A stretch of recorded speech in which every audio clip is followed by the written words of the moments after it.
자, 이제 좌측에 이제 박스 등기부 취득시효죠. 갑자기 또 배가 아파가지고. 일단 등기부 취득시효는 왜 인정하는 제도냐, 이게 좀 은근히 중요한데,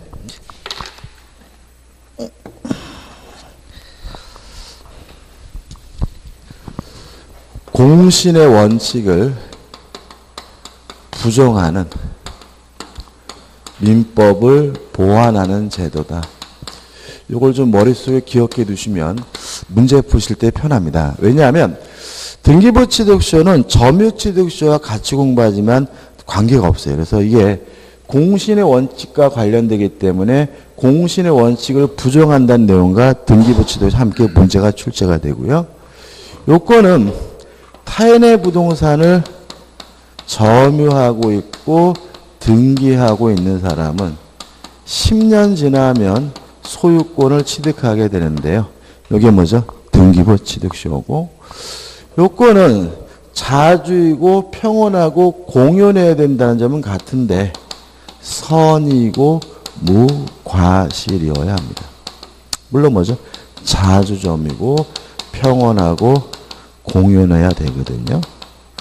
여기서 우리 생각해 볼 것은 뭐냐면, 자주 점유이려면 매매와 같은 객관적 외형적 원인이 필요하고, 매매 계약을 하고 등기를 했으면 바로 소유권을 취득해야지 왜 10년 지나야 취득하느냐. 요 등기가 결국 뭐란 얘기죠? 무효란 얘기죠.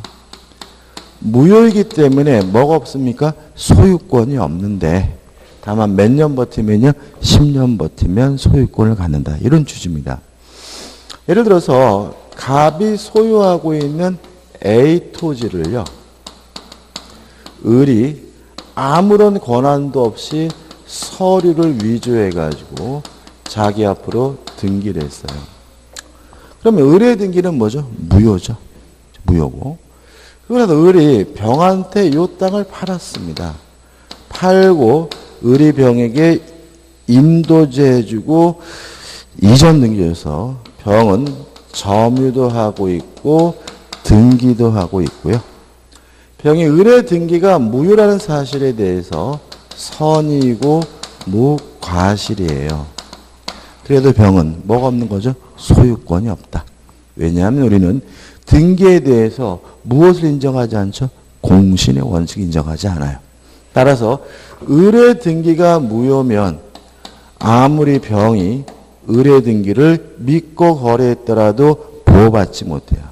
아무리 병이 선이고 무과실해도 뭘 갖지 못해요? 소유권을 갖지는 못해요. 다만 몇 년 지나면요? 10년 지나면 그때는 소유권을 가질 수가 있다. 이렇게 되는 거죠. 일단 요건으로서 선이 무과실은 점유 개시 시에만 선이 무과실이면 돼요. 따라서 병은 을로부터 인도받을 때 선이고 무과실이었다면 나중에 을의 등기가 무효란 사실을 알게 됐더라도 10년 지나면 뭘 갖게 돼요? 소유권을 갖게 되고요. 또 선이 무과실은 등기에 대해서는 요구하지 않아요.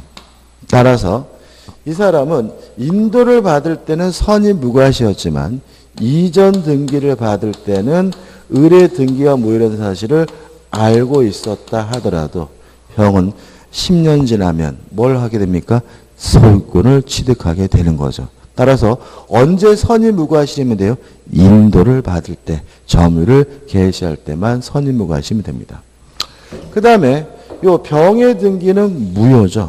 근데 무효인데 왜 무효인지 이유는 묻지 않아요. 뭐 지금처럼 서류가 위조돼서 무효든 아니면 반사회적에서 무효든 아니면 불공정한 법률행위에서 무효든 아니면 뭐 강행복귀 위반에서 무효든 그런 거는 따지지 않는데 다만 제외되는 게 있다. 그죠? 안 되는 거.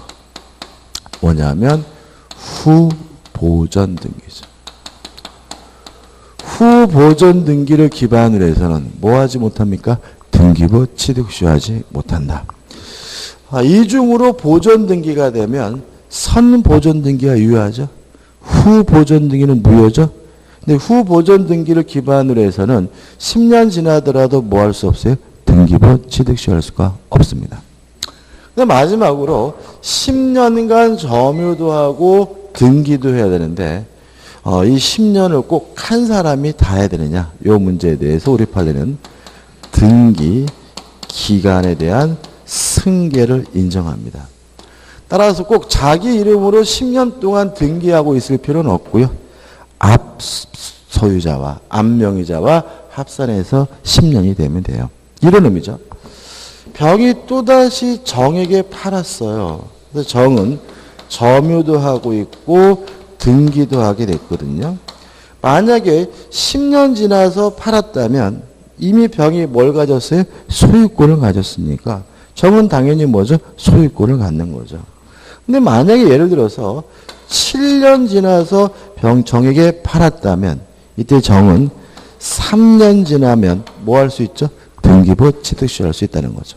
왜냐하면 점유 기간에 대해서 합산해서 주장할 수 있잖아요. 뭐 10년. 등기 기간에 대한 승계를 인정한다는 것은 등기 기간도 어떻게 해요? 합산해서 주장할 수 있다는 거죠. 따라서 합산은 몇 년이죠? 10년. 따라서 정은 3년만 지나면 등기부 취득시효하게 된다까지 꼭 기억해 두시고 이 사례도 좀 한번 생각해 보실 필요가 있습니다. 사례도 고정적이겠죠. 끝이죠. 자, 이제 116페이지 오시면 동산 소유권의 취득시효가 나오는데 기간만 기억하시면 돼요. 중요하진 않아요. 일단 동산 소유권은 원칙이 10년간 점유하면 되고요. 다만 선이고 무과실이면 5년만 점유하면 된다. 이 정도죠. 5번 소유권 이외의 재산권도 취득시할 수 있는데 소유권이 아닌 다른 재산권을 취득시하고자 할 때는 굳이 자주점유일 필요는 없다는 거 좀 주의하시기 바라고요. 다시 말하면 자주점유는 무엇을 취득시하기 필요한 거죠? 소유권을 취득시하기 위해서 필요한 거죠. 그 다음에 시효이익의 포기에서 요건 나오고 복잡하게 나니 간단합니다. 취득시효가 완성된 후에는 포기하는 것이 가능해요. 다만 주의하실 것은 단순히 매수를 제외한 것만으로는 뭐가 아니에요? 포기가 아니다. 이거 하나만 기억하시면 되겠죠. 그 다음에 7. 첨부해가지고 부합이 나오죠. 은근히 중요한데. 일단, 부합의 정도, 이런 거는 의미가 없고요. 결론을 좀 정리하시면 되는데요. 좀 정리해 볼까요? 첫째, 부동산과 동산이 달라붙어서 떨어지질 않으면 부동산 소유자가 달라붙은 물건의 소유권을 갖습니다. 주의할 점은 가치는 고려하지 않아요. 부동산은 5천만 원, 동산은 2억. 동산 거다. 이렇게 아니에요. 그죠? 가치가 어떻든 간에 부동산과 동산이 달라붙으면 부동산 소유자가 소유권을 갖죠. 두 번째, 동산끼리 달라붙었단 말이죠. 원칙적으로 두 물건 중에 주된 물건의 소유자가 달라붙은 물건의 소유권을 가져요. 항상 그런 건 아니고요. 예외가 있죠. 다만 어떤 것이 주된 것이고 어떤 것이 종된 것인지 구별할 수가 없으면 이때는 가액의 비율에 따라서 공유하게 되는데 이 가액은 언제 가액이냐면 현재 가액이 아니라 부합 당시 가액으로 공유하죠. 이 부분에서 항상 조심할 건 뭐냐면요. 원칙과 예외를 뒤바꾸지 마세요. 이게 은근히 그냥 가액의 비율로 공유한다 그러면 맞는 것 같거든요. 원칙이 뭐예요? 주된 물건의 소유자고요. 가액의 비율에 따라서 공유하는 것은 예외적으로 주종을 구별할 수 없을 때만 그런 거라는 걸 좀 조심하시면 되겠죠. 그 다음에 세 번째로 부동산이죠. 부동산끼리 달라붙었으면 어떻게 할 것인가.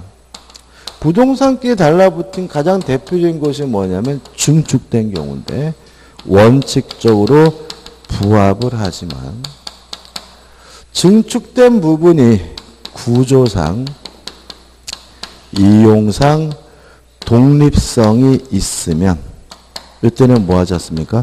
부합하지 않는다. 그렇죠? 자, 이런 얘기죠. 1층 건물이 있는데 갑의 소유인데 을이 갑의 건물에 2층으로 뭐 했냐면 증축을 했어요.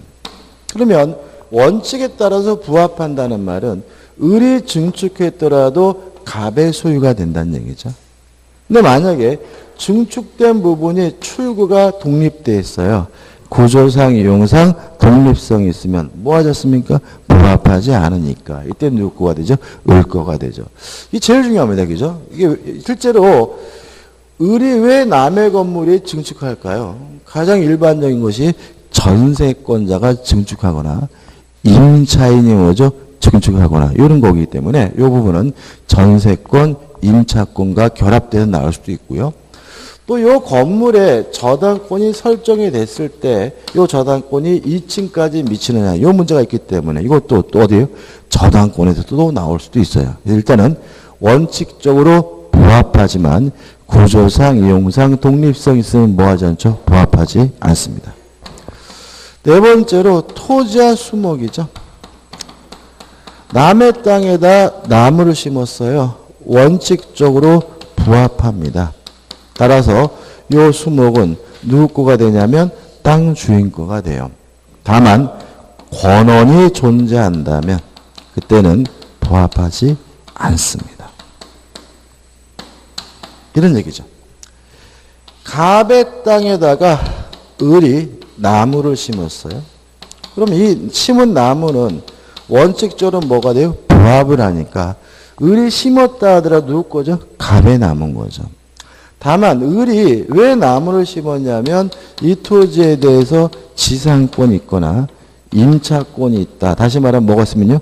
권한이 있다면 그때는 부합하지 않고요.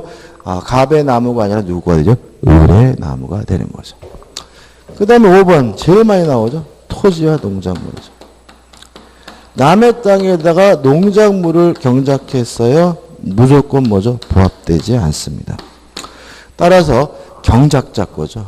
다른 요건이 없어요. 뭐 허락을 받든 무단으로 경작하든 누구 거예요? 경작자 거고 또 뭐 명인 방법을 갖췄다 그런 것도 필요 없어요. 그냥 남의 땅에다가 농작물을 경작하면 무조건 누구 거가 돼요? 경작자 거가 된다는 거 우리 판례 입장이죠. 이 정도 정리하면 되고 그 다음에 혼화라는 말이 우측에 나오고 있는데 혼화는 섞였다는 말입니다. 혼합. 물건이 섞이는 것은 뭐에만요? 동산에만 존재하기 때문에 혼합된 경우에는 동산에 관한 부업 규정이 적용돼요. 그래서 원칙적으로 주된 물건의 소유자가 주종을 구별할 수 없으면 어떻게 되죠? 가액의 비율에 따라서 공유하게 되는 거죠. 그 다음 마지막에 이제 뭐가 나오죠? 가공이 나오죠. 그냥 말 그대로 뭐예요? 가공입니다. 원칙, 원재료 소유자가 가공물의 소유권을 갖습니다. 다만 예외, 가공을 통해서 가액의 증가가 현저히 다액, 현저히가 중요해요. 그냥 다액이 아니라 뭐죠? 현저히 다액인 때만 예외적으로 가공자가 뭘 갖게 되죠? 소유권 됩니다. 그 다음에 소유권에 기한 물권조 청구권은 따로 안 봅니다. 왜 안 보죠? 우리가 저번에 물권조 청구권 할 때 했기 때문에 안 볼 거고요. 그 다음에 넘겨보시면 판례도 우리가 전에 물권적 청구권을 하면서 뭐죠? 설명드렸기 때문에 안 봅니다. 자, 이제 119페이지 보시면 이제 뭐가 나오죠? 공동 소유가 나오죠. 그 좌측 하단에 공란이 있죠? 거기 밑에다가 뭐죠? 박스를 좀 그리자는 얘기죠. 박스.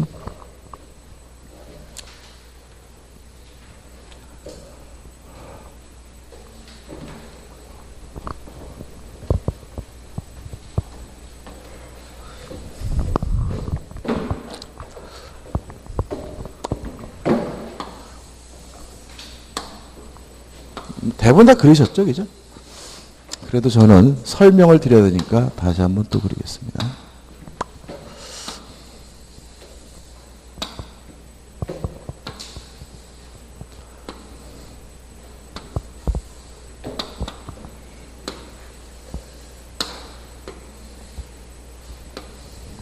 이렇게 되죠. 일단 공동소유는요. 총 3가지가 있죠. 공유와 합의와 총유가 있죠. 의의는 이렇게 기억하자 그랬죠. 권리 능력 없는 사단, 법인 아닌 사단의 소유 형태가 뭐죠? 총유. 조합의 소유 형태가 뭐죠? 합유. 두 가지를 제외한 나머지 기타 공동 소유는 뭐죠? 공유. 이렇게 기억하시면 되고.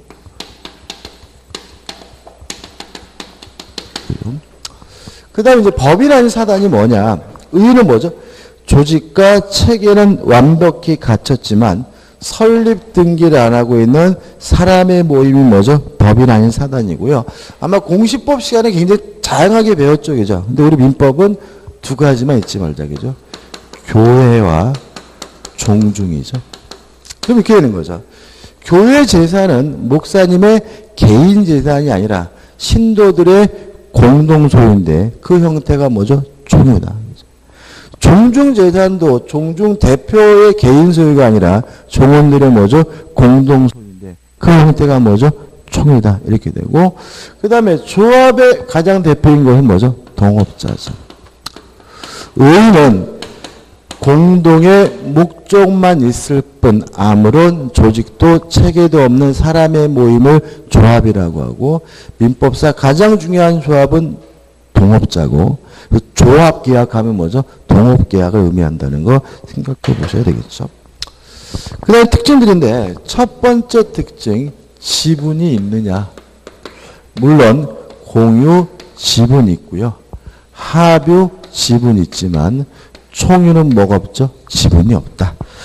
총유의 가장 주된 특징은 뭐가 없는 거죠? 지분이 없다는 점이고요. 그 다음에 이제 첫째, 이러한 지분을 처분할 수 있느냐에 대해서 공유는 자유롭게, 합유는 합유자 전원의 동의가 있어야 처분할 수가 있죠. 왜 그러냐면 합유 지분을 처분한다는 말은 결국은 뭐가 바뀐다는 거죠? 동업자가 바뀐다는 얘기죠. 따라서 다른 동업자 전원의 동의가 필요하고요. 그 다음에 지분이 상속이 되느냐에 대해서 우리 판례는 공유 지분 당연히 뭐죠? 상속이 되지만 합유 지분은 뭐죠? 상속되지 않는다는 게 판례고요. 작년도 시험 문제는 합유 지분이 상속되지 않는다는 게 답이었죠. 그 다음에 목적물을 분할할 수 있느냐에 대해서 공유는 자유롭게 분할할 수 있고요. 다른 공유자로부터 동의나 승낙을 받을 필요가 없고요. 합유는 못한다. 왜냐하면 합유물을 분할하게 되면 더 이상 동업할 수 없다. 다시 말하면 조합체가 해산하지 않는 한 합유물은 뭐 할 수 없는 거죠? 분할할 수가 없는 거죠. 그 다음에 이제 그다음에 총유는 아예 뭐가 없어요? 지분이 없으니까. 요 세 가지가 아예 총에서 뭐 되지 않습니까? 문제조차 되지 않는다는 거 기억해 두시고. 그 다음에 목적물에 관한 사항이죠.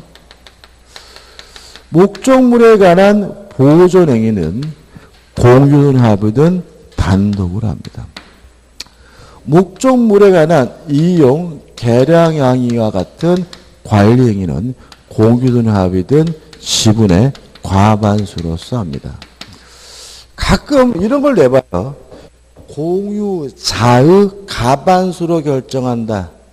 X겠죠. 그죠? 잘 들으시더라고요. 뭐의 과반수예요? 지분. 사람의 과반수가 아니에요. 그죠? 공유자의 과반수 한다 그러면 뭐예요? X. 지분의 과반수고요. 그 다음에 목적물에 관한 처분과 변경은 공유든 합의든 전원의 동의가 필요하고요. 총 이러한 모든 사항을 다 무엇을 통해서 하냐면 사원 총회의 결의를 통해서 한다는 거죠. 특히 총유물에 관한 보존행위도 무엇을 통해서요? 사원총회의 결의를 통해서 한다는 거 잊지 마시기 바랍니다. 이 박스는 뭐 필수적인 거니까 꼭 기억해 두셔야 되고요. 그다음 이걸 가지고 이제 공유로 들어가는데 공유의 의의를 보시면 이런 말이 나오죠. 하나의 소유권을 지분의 비율로 분량적으로 소유한다. 2번 공유자는 공유물을 얻으려 전부를 지분의 비율로 사용 수익하고 의무를 부담한다. 이렇게 나와 있거든요. 이게 결국 뭐냐면은 공유란 물건을 나눠 가지고 있는 것이 아니라 소유권을 나눠 가지고 있는 거죠. 그래서 공유 지분은 소유권에 대해서 뭐예요? 일부인 거죠. 그렇지만 물건을 나눠 가지고 있는 것이 아니라 소유권을 나눠 가지고 있다는 말은 목적물에 대해서는 물건에 대해서는 공유 지분은 뭐예요? 전부에 대한 권리죠. 중요하죠? 따라서 어떤 일이 벌어지겠냐면 만약 공유자가 부당이득 반환을 청구하거나 손해배상을 청구할 때는 전부에 대해서 청구하는 것이 아니라 지분 범위 내에서만 청구할 수 있고요.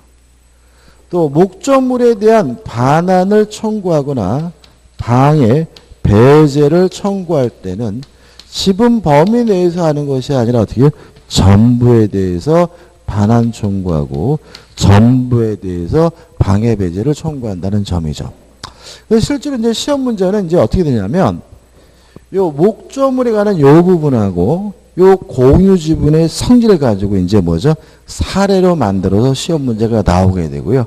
은근히 뭐죠? 까다롭고 상식적이지 않게 느껴집니다. 사례는 우리가 몇 가지만 점검하면 되냐면 4가지만 점검하고 이해하면 됩니다. 첫 번째 사례가 가장 쉽지만 가장 기초죠. 예를 들어서 토지가 있는데 이 토지가 갑과 을이 공유하고 있고 지분이 각 2분의 1인데 병이 이 토지를 불법으로 점유하고 있어요.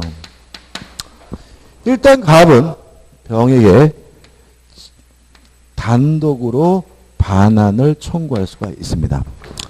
왜냐하면 불법 점유하고 있는 토지를 돌려받는 게 보존행위는 어떻게? 갑자기 보존행위는 어떻게 해요? 단독으로 하니까. 이해되시죠? 또 단독으로 전부에 대한 반환을 청구합니다. 왜냐하면 공유지분은 목적물에 대해서는 뭐예요? 전부에 대한 권리므로 반환 청구는 뭐죠? 전부에 대해서 하는 거죠. 그리고 그동안 병에게 손해배상을 청구하고 또 병의 이득에 대해서 부당이득 반환을 청구하고자 하는데 이거는 뭐죠? 2분의 1만 청구합니다. 왜냐하면 공유지분은 소유권에 대해서 뭐죠? 일부기 때문에 부당이득 반환이나 손해배상은 전부에서 청구하는 것이 아니라 뭐죠? 지분 범위 내에서만 청구합니다. 여기는 이 사례는 뭐 한 10년 전에 잘 냈어요. 근데 이제는 이 사례는 대부분이 맞추니까 최근에는 뭐 좀씩 어려워지고 있고요. 두 번째 사례가 한 2, 3년 전에 잘 냈습니다. 갑과 을이 공유하고 있고 지분이 각 2분의 1인데 갑이 혼자 요 토지를 점유 사용하고 있어요. 아니면 갑이 2분의 1만 점유 사용하고 있어요. 이때 을은 첫 번째 경우든 두 번째 경우든 전부에 대한 반환을 청구하는 것이 가능하다는 거 꼭 이해해 두셔야 됩니다. 일단 왜 이런 일이 벌어지냐면 을의 지분은 목적물에 대해서 뭐예요? 전부에 있는 거예요. 그래서 전부에 대해서 달라고 할 수 있고요. 갑이 2분의 1만 점유해도 을의 지분을 뭐하고 있는 거예요? 침해하고 있는 거예요. 따라서 어떻게 해요? 전부에 대한 반환 청구가 가능한 거죠. 이게 잘 이해가 안 된다면 뭘 생각하시라고요? 자동차. 갑과 을이 공유하고 있는 자동차를 맨날 갑 혼자만 타고 다닌다면 을은 나도 좀 타자는 의미에서 전부에 대한 뭐가 가능하죠? 그죠? 반환 청구가 가능하게 되는 거죠. 그 다음에 갑의 사용이익에 대해서 부당이득 반환을 청구할 수 있는데 둘 다 어떻게 해요? 2분의 1만 청구하게 된다. 그죠? 그 다음 세 번째 사례입니다. 갑의 지분이 3분의 2고요. 을의 지분이 3분의 1인데 갑이 혼자 이 토지를 점유하고 사용 수익하고 있다면 이때 을은 갑에게 반환 청구할 수는 없습니다. 왜냐하면 목적물을 점유 사용하는 것은 이용행위로서 지분의 가반수로서 결정하죠. 따라서 갑의 지분이 3분의 1이라는 말은 가반수로 초과했다는 얘기죠. 따라서 갑은 어떻게 이 토지를 사용할지는 갑이 단독으로 결정할 수가 있는 거죠. 그렇지 않습니까? 내가 다 쓰겠다 이래도 어떻게 상관은 없는 거예요. 그래서 우리가 실제로 2분의 1 반하고 과반수는 중요하는 거죠. 50% 지분하고 50.00001% 지분은 뭐죠? 전혀 다른 거다. 그죠? 이해하시기 바라고. 다만 부당이득 반환만은 뭐 할 수 있어요? 청구할 수 있죠. 어느 범위 내에서요? 3분의 1만. 이거 의문인데 최근에 이 4번을 잘 냅니다. 갑의 지분이 3분의 2고요. 을의 지분이 3분의 1인데 병이 요 토지를 점유 사용하고 있어요. 물론 병이 불법으로 점유하는 거라면 갑도 을도 병에게 단독으로 전부에 대한 반환을 청구할 수가 있는데 만약에 병이 갑과 임대차 계약을 하고 임차인으로서 점유하고 있다면 을은 병에게 아무것도 청구하지 못한다는 거죠. 왜냐하면 이 토지를 제3자에게 임대하는 것은 이용행위이기 때문에 지분의 과반수로. 따라서 갑의 지분이 몇 분의 몇이요? 3분의 2. 과반수를 넘고 있다면 단독으로 제3자에게 뭐 할 수 있어요? 임대할 수 있고요. 병은 적법한 임차인인 거죠. 따라서 을은 병에게 반환 청구할 수도 없고요. 부당이득 반환도 뭐 하지 못합니까? 청구하지 못합니다. 갑한테만 지분 범위 내에서 뭘요? 부당이득 반환만 청구할 수가 있다는 것까지 이해하시면 됩니다. 이 네 가지만 이해하면 이제 공유는 뭐죠? 끝나게 되는 거죠. 나머지 것 교재본 정리하면 되겠죠. 2번 공유물의 보존 행위에서 1번 보존 행위 단독으로. 2번 관리 행위 이용 계량은 뭐죠? 지분의 과반수로. 처분 변경은 뭐죠? 전원의 동의. 4번 지분의 대배적 주장에서 1번, 2번 넘기시면 니엠딕을 이해해서 복잡하게 나와 있는데 결국 뭐죠? 요 네 가지 사례에 대한 내용이에요. 한번 쭉 보시되 조심할 것은 내 지분권을 행사하는 거지 남의 지분권은 뭐 할 수 없는 거예요? 행사할 수 없는 겁니다. 그죠? 다시 말하면 갑은 자신의 지분권을 가지고 단독으로 전부에 대한 반환 청구할 수 있는 거죠. 을의 지분권은 갑이 뭐 할 수 없어요? 행사할 수가 없다는 거 조심하셔야 되겠죠? 그죠? 그 다음에 3번 공유물의 분할의 자유와 분할 금지 특약인데 박스 밑에 1번 분할은 자유롭게 할 수 있고 따라서 공유물 분할 청구권은 형성권이고 다만 어떻게 분할할 건지 분할 방법에 대해서는 협의가 있어야 되는데 협의가 이루어졌으면 이게 뭐가 돼요? 협의 분할인데 세 가지가 있죠. 진짜 땅을 잘라 가졌다. 협물 분할. 제3적의 땅을 팔고 돈으로 나눠 가졌다. 대금 분할.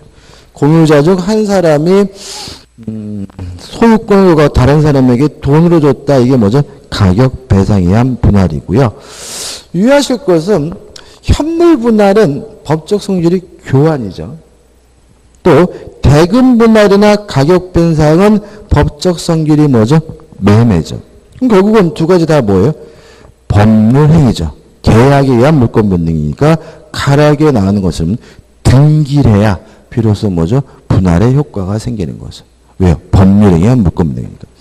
이에 반해서 협의가 성립되지 않아서 하는 재판상 분할은 공유물 분할 청구의 소송은 형성 판결입니다.